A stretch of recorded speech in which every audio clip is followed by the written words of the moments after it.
creating the capacity, sorry, that the management of Tata Limited. Management of Tata Limited has asked you to prepare an estimated showing the working capital requirement for 2016 and 17 along with the estimated cost sheet. Operating capacity 40%, giving output 40,000 units for the year. Operating capacity 40% है, खाली वो लोग 40% business कर रहे हैं और उसको लोग आउटपुट कितना प्रोड्यूस कर रहे हैं 40,000, giving output of 40,000 unit per year. तो ईयरली आउटपुट 40,000 है. We got the raw material 20 rupees, direct labor 15 rupees, overhead 10 rupees और profit 5 rupees. तो सब कॉस्ट का इन्फॉर्मेशन है. ये सारे इन्फॉर्मेशन ऊपर देखो, एक्चुअली एक वर्ड मैंने छोड़ दिया, प्रेजेंट पोजीशन ऑफ 2015-16 दिया था ऊपर, 40% था ना. आज ऑपरेटिंग कैपेसिटी 40% है ना, उसके ऊपर एक लाइन है प्रेजेंट पोजीशन ऑफ 15-16 है, यानी वो इन्फॉर्मेशन 15-16 का है. अब नीचे क्या दिया, एस्टिमेटेड ऑफ नेक्स्ट ईयर 2016-17, जैसे कल 2 ईयर का कॉस्ट किए वैसे ही. अब 2015-16 में कितना परसेंट कैपेसिटी था 40%, तो 40% में 40,000 यूनिट प्रोड्यूस हो रहा था. अब 2016-17 में ऑपरेटिंग कैपेसिटी 60% है, तो 40% पे 40,000, तो 60% पे लॉजिकली 60,000. 40% से अगर 40,000 बनाता तो 60% पे 60,000 बनेगा, तो 16-17 पे यूनिट हो जाएगा 60,000. नाउ क्या दिया है, cost structure. Raw material cost to increase by 10%, तो material cost 10% increase, direct labour 20% increase, overhead to increase 20%, selling price to increase 20%. The following further information available. Purchase, production, sales pattern is assumed to be even throughout the year. Regular purchase है, regular production होता है, regular cell होते रहता है. ये है TP, time pass, तो line का कोई मीनिंग नहीं है, just ignore. Purchase, production and sales pattern is assume to be even throughout the year. Even मतलब एक जैसा, ऐसा नहीं कि कोई साल ज्यादा, कोई महीने में ज्यादा परचेज किया, किसी महीने में कम परचेज किया, ऐसा कोई पैटर्न नहीं है. They are in the same pattern throughout the year. Next, raw material will remain in the stock 1 month. Production process will take 1 month, where labor and overhead will be accrued evenly during the process. क्या मतलब हुआ, production process है WIP, तो WIP 1 month है और labour overhead बोल रहा evenly है, इसका तो 50%. Then finished goods will remain in stock 2 months. Customer will be allowed credit 2 months. Supply will allow 1 month credit. Time lag मतलब outstanding in the payment of labor 1 month. Time lag in the payment of overhead half month. And cash bank balance कितना है 25,000. Calculate debtor on the cost basis. अब debtor पूरा cost पे करना हो रहा है, तो total cost पे करेंगे हम लोग.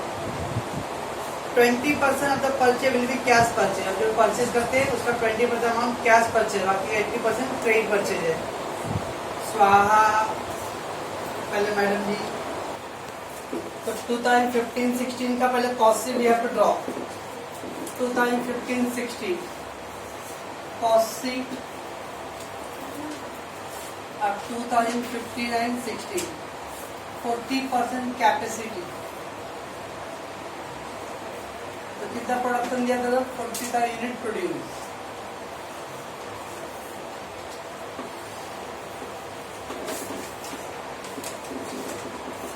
चलो चल, particular rupees per unit rupees. तो पहला डायरेक्ट मटेरियल, रॉ मटेरियल तो दिया है, रॉ मटेरियल रेट है 20 rupees per unit. 20 into 40,000, 8 lakh. 20 into 40,000, 8 lakh. Then we got direct labor 15 rupees. 15 4 जा 60, 6 lakh.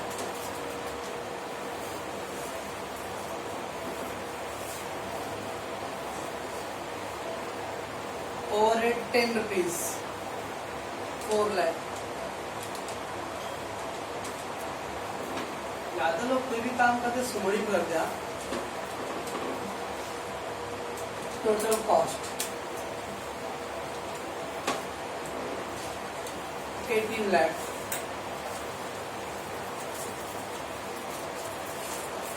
और ये हो गया आपका कितना आ जाएगा 40-45। तो जो रेट दिया था डायरेक्ट खाली बस प्रोड्यूस से मल्टीप्लाई करना था। एड प्रॉफिट 5 रुपीज दिया था 2 लाख। तो सेल्स 20 लाख 50 रुपीज। ये इंफॉर्मेशन हम लोगों ने दिया था 2015-16 का इंफॉर्मेशन का कॉस्ट है। हम लोग को 2015-16 नहीं चाहिए, हम लोग को क्या चाहिए 2016-17 का। तो क्योंकि इसके हेल्प से हो जाएगा। तो now the cost sheet of 2016-17। अब क्या हो रहा है 60% कैपेसिटी है। तो अगर 40% की कैपेसिटी पे 40,000 प्रोडक्शन होता है तो 60% कैपेसिटी पे कितना आएगा? तो 60,000 यूनिट आएगा। तो पहले इस तरह से यूनिट निकालना है। 40% की कैपेसिटी पे 40,000 तो 60 का हमारा 60 इंटू 40,000 डिवाइड बाय 40 करना तो 60 का आ जाएगा। फिर परसेंट कट 60 इंटू 40,000 अपॉन 40 तो सॉल्व करना तो 60,000 आएगा।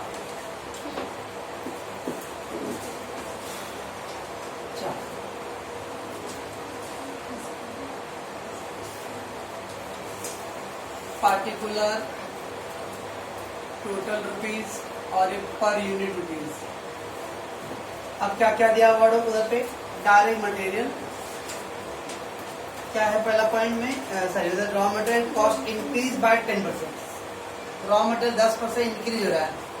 सुनिए अब रॉ मटेरियल और डायरेक्ट लेबर ये दोनों वेरिएबल होते हैं। वेरिएबल मतलब जो प्रोडक्शन के हिसाब से चेंज होते हैं। अगर वेरिएबल होता है ना तो उसके पर यूनिट को चेंज करने हैं। पर यूनिट कैसे करेंगे 20 रुपीज कितना परसेंट इंक्रीज हो रहा है 10%। तो 110%।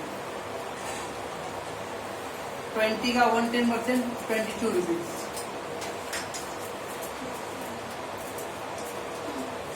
20 का 110% 10% इंक्रीज में तो 110%। तो 20 का 110% 22 रुपीज आएगा। अभी 22 इंटू 60,000 13,20,000 बराबर है। मैं करूँगा तो बाद में डायरेक्ट लेबर 20% इंक्रीज हो रहा है। उधर क्या रेट है 15 रुपये पड़ेगा। अब ये 120% 18 रुपये होगा। बराबर है 18 इंटू 6 18 का 108 10,80,000।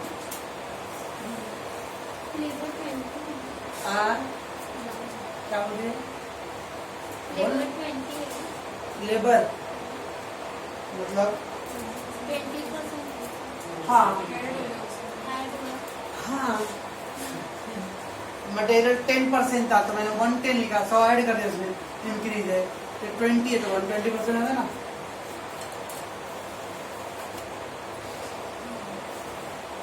मटेरियल इंक्रीज बाय 10% 10% बढ़ गया तो 100 था अब वो 110 हो जाएगा 10% बढ़ गया तो।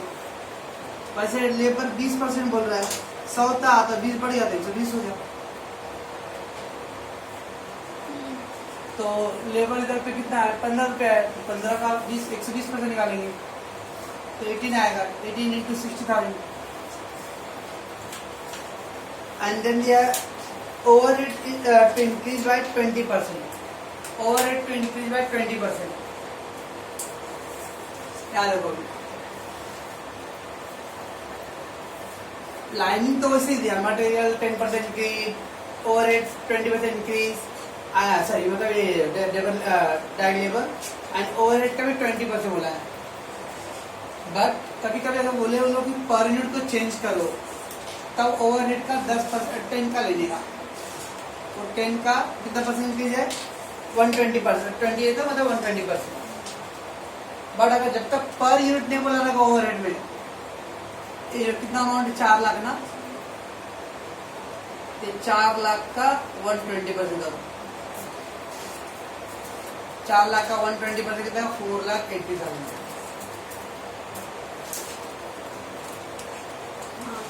आया। 4 लाख का 120% कितना दिया सर इधर पे अमाउंट, इधर लाइए मैं देखता हूँ।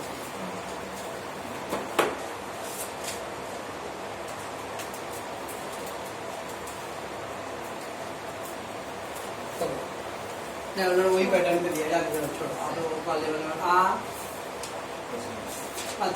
₹10 कितना था, 10 का 120% कितना आएगा, 12 रुपये। चलो अभी आप लोग वही लेवल में आएंगे। अब 12 इंटू 6 कितना आएगा, 5,72। ये हो गया टोटल कॉस्ट, 17-18 लाख, 31 लाख 20,000, 40,52।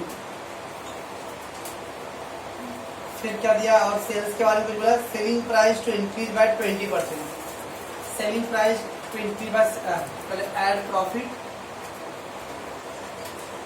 आएगा क्या, sales, selling price to increase by 20%, selling by 20%, selling में यहाँ कितना है, 50 रुपए ना, तो 50 का 20% इंक्रीज, 12×5 60 रुपये हो जाएगा, 60 इंटू 6 तो 36 लाख, एक कितना आ गया, 4,80,000,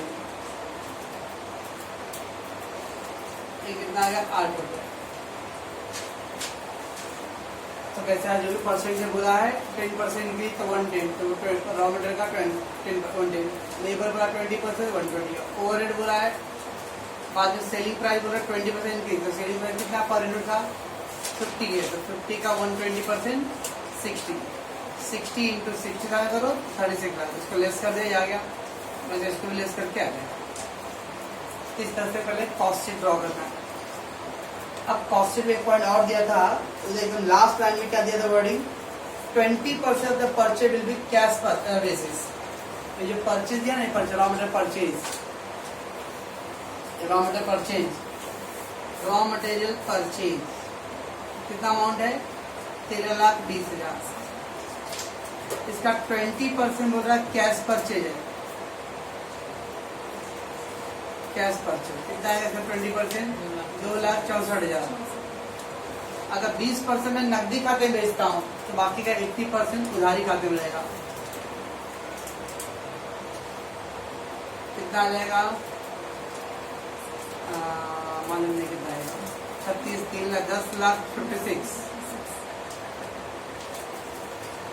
तो दिया wording 20% of cash will be the cash basis. इसका तो जो परचेज आप रॉ मटेरियल करते हो उसमें 20% नकदी खाते में है, उसको अलग करो। क्यों ना ऐसा करना पड़ेगा, क्योंकि जब हम लोग क्रेडिटर निकालेंगे, अभी तक क्रेडिटर किस में निकालते थे, मटेरियल पे निकालते थे, लेकिन अब क्रेडिटर किस में निकालने हैं, उधारी खाता जितना हुआ उस पर, तो इसके ऊपर निकालेंगे, इसके ऊपर नहीं निकालेंगे। वैसे मान लो अगर डेटा का दिया रहेगा, इस समय तो डेटा बोला है क्या, कॉस्ट पे करने बोला है, तो कॉस्ट पे करेंगे। लेकिन मान लो बोलेगा खाली डेटा, ये जो सेल्स है उसमें कैश सेल और क्रेडिट सेल दिया रहेगा, तो क्रेडिट सेल करने हैं। डेटा के बारे में कुछ मेंशन बोला रहेगा, क्रेडिट सेल पे करो तो कैश सेल क्रेडिट सेल, तो हमेशा क्रेडिट सेल करने हैं। क्रेडिट और डेटा का सेम पैटर्न है, कुछ मेंशन नहीं होता था तो हम लोग अभी तक सेल पे करते थे और मटेरियल पे। अब इसमें दो नया पॉइंट क्या है, एक बोल रहा है कि डेटा कॉस्ट पे करो, हम लोग कॉस्ट पे करेंगे, और सेकेंडली बोल रहा है कि डेटा का बोला तो नहीं है, लेकिन बोला 20% कैश परचेज है। इसका मतलब 13,20,000 20% कैश खरीदता है, कैश खरीदता है तो कैश पेमेंट करके खरीद रहा है, बाकी का 80% क्रेडिट ट्रांजेक्शन है। तो जब क्रेडिटर का कैलकुलेशन होगा तो क्रेडिट वाले पे होता है, कैश वाले पे नहीं। तो पहले आपका कॉस्ट शीट ड्रॉ करना है, तो कॉस्ट शीट पहले लास्ट जगह ड्रॉ करो, कि उसके जो पर यूनिट दिया है उसको चेंज करो। ओके, अब पर ईयर कितना है, 20 है, तो 20 का 110%, 15 ये सब चेंज कर दो। एक बार आएगा कॉस्ट शीट, अब अपना एस्टिमेटेड कॉस्ट शीट आएगा। कॉस्ट कर दो इसको। तो एग्जाम्पल मान लो आपको ये सब कॉस्ट शीट का रेट दिया हुआ था, ऑलरेडी दिया था 20 रुपये मटेरियल, 15 रुपये, 10 रुपये, 5 रुपये। तो इसका रिक्वायरमेंट नहीं है आपके लेवल में, आप चाहो तो इसको नहीं लिखो तो चलेगा। समझिए IC12 ये नहीं लिखना है, खाली बस 20, 15 इस सब में सेल्स आ गया। जो भी रेट दिया पर यूनिट का, और रेट का जो भी बोला है 10% इंक्रीज तो 110%, 20% इंक्रीज तो 120%, 20% डिक्रीज तो 80%, वैसा करेंगे। फिर सेल्स का क्या बोलता था, 20% इंक्रीज, तो सेल्स का रेट है 50, 50 का 20% इंक्रीज। बस हम लोग को रिक्वायरमेंट ये डेटा का रिक्वायरमेंट नहीं है, तो शायद हम उसको कट कर सकते हैं। कभी कभी जरूरत पड़ता है, और अभी तो इससे आपके लेवल लग नहीं रहा कि आपको लेवल में कुछ का जरूरत है। चलो अब क्या दिया था वर्डिंग, पहला point, purchase, production and sales pattern assume to be throughout the year. यानी रेगुलर परचेज होता है, रेगुलर प्रोडक्शन होता है, रेगुलर सेल होता है। ऐसा नहीं कि आपकी कंपनी में सीजनल प्रोडक्ट है, इसकी सीजन में ज्यादा बिकेगा, बाकी सीजन में कम, तो that is tick be time pass. चलो पहला क्या दिया, raw material remain in the stock 1 month. तो फर्स्ट करंट असेट्स,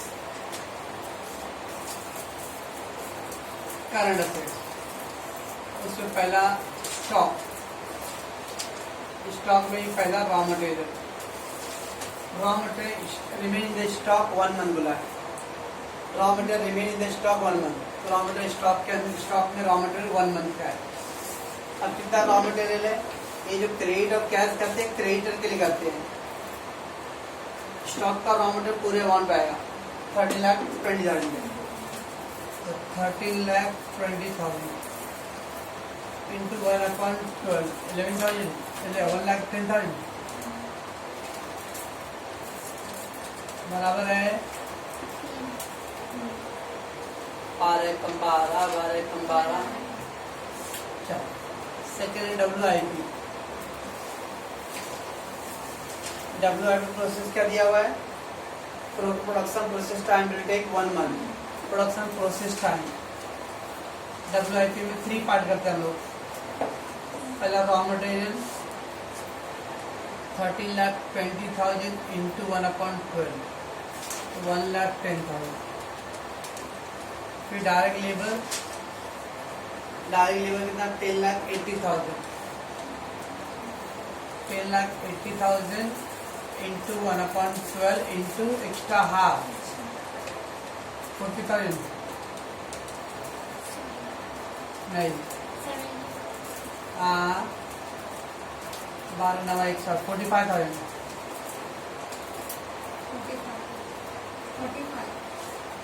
इसमें टोटल का 75 आ रहा है। 10 लाख से जब डिवाइड बाय 24 का, फिर डिवाइड बाय 2 करना है।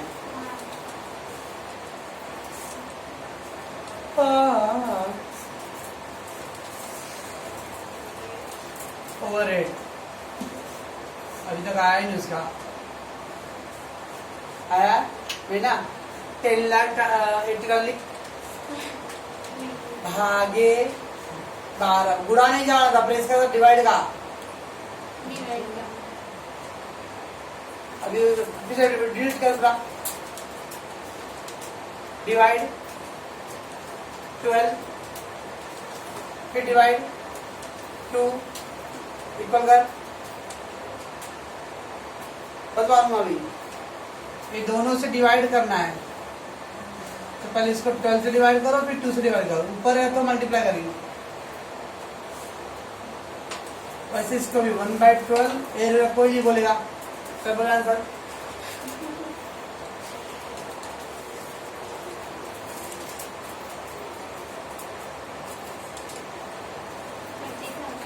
हाँ 12 30,000।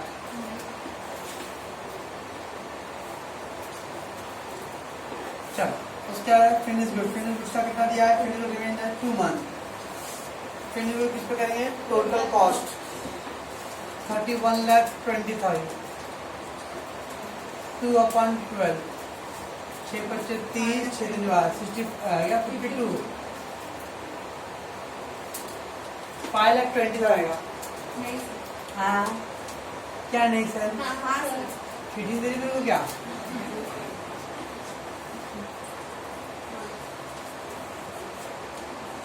चल ये सब ऐड करना तो क्लोजिंग स्टॉक हो जाएगा 220, 250, 250, 750, 770, 770, 8,15,000।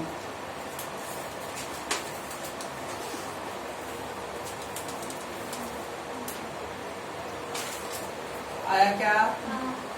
देन स्टॉक के बाद चलो debtors.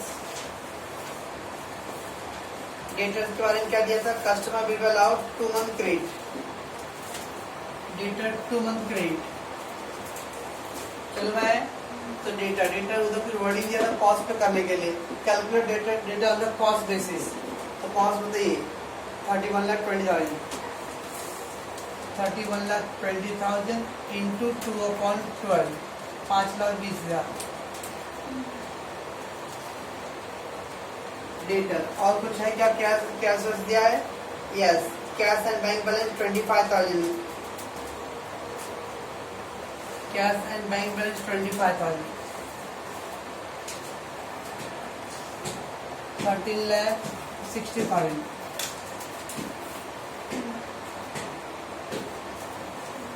Less current liability. Current liability उसमें पहला क्रेडिटर्स क्या दिया? क्रेडिटर के बारे में supplier will be allow 1 month credit. But wait, normal supplier raw material पे निकालते हैं, बट उसने बोला कि रॉ मटेरियल में 20% कैश ट्रांजेक्शन हुआ है। तो रॉ मटेरियल में 20% कैश ट्रांजेक्शन हुआ है, तो क्रेडिटर कैश ट्रांजेक्शन नहीं होता है, क्रेडिट ट्रांजेक्शन वाला लेना है वहाँ। जब ऐसा कैश ट्रांजेक्शन और क्रेडिट ट्रांजेक्शन वाला आएगा तो क्रेडिटर क्रेडिट ट्रांजेक्शन पे आएगा। तो 10,56,000 उसका 1/12।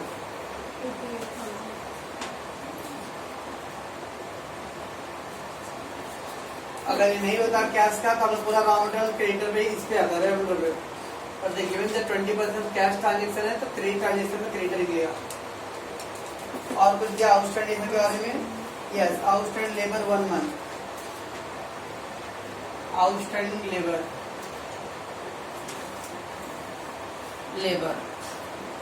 10,80,000 इंटू 1/12 90,000। तीसरा आउटस्टैंडिंग ओवरहेड्स, वो भी कितना आउटस्टैंडिंग ओवरहेड? वो भी 1 month, अरे हाफ मंथ है। हाफ मंथ मतलब 0.5 मंथ, 6 month 0.5 मंथ हाफ कर दो। ओके बराबर है ये। चलो तो 6 month के लिए हाफ ईयर तो नहीं बोला है, 6 महीना बोली ना। तो 6 महीना मतलब आधा साल ना, तो आधा साल थोड़ी बोला, खाली बोला आधा महीना बोला है, 15 दिन।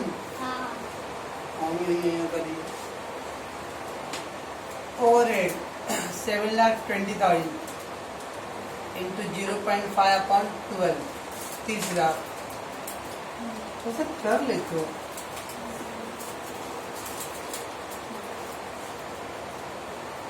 तो 7 लाख हाफ मंथ बोला, हाफ ईयर नहीं बोला जो 6 महीना करना है।